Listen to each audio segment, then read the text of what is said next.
What is APC?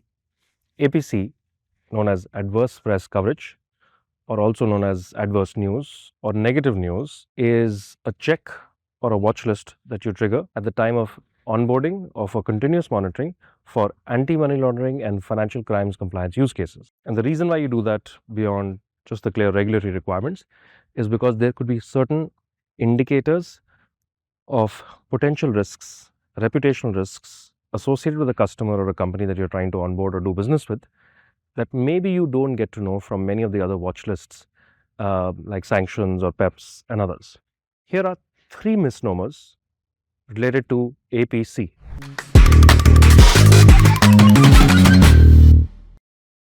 Number 1, just by adding APC in my onboarding or in my ongoing monitoring, I will be able to get all the relevant news items at a click of a button. And then I'll just be able to investigate whether that customer is truly adverse or negative or not. That's incorrect, because the most number of adverse items or negative news that come from or hits that come from a particular watch list are related to adverse news. They don't come really from sanctions, they don't come from PEPs and others.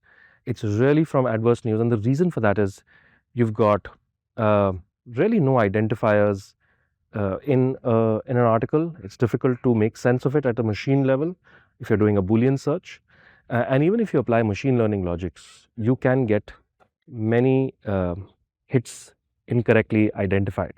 And that's why investigation is very important, and this is what makes it the entire process more expensive. How people have started solving that is by using AI to be able to read through the case after the hits have come out. So that's number 1. Number 2, when you add APC as part of your checks, you won't just get all negative news about a customer, or you're not supposed to get all negative news about a customer.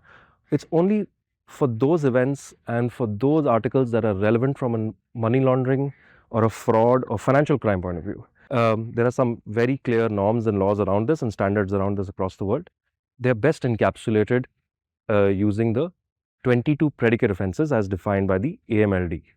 And so you could look at some of those predicate offenses like drug trafficking, human trafficking, corruption, so on and so forth, that are connected to money laundering.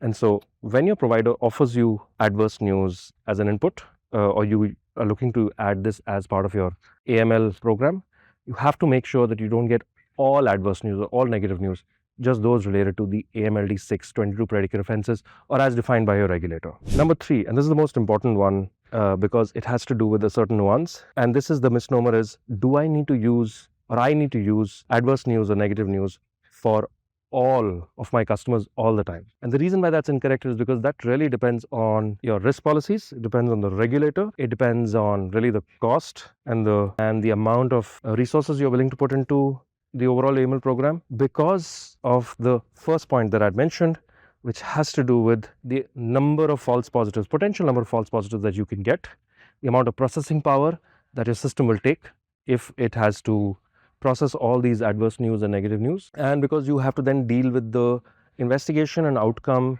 and the decision making that is related to getting a hit from adverse news. So those are the 3 misnomers and misconceptions that you have to deal with when managing APC.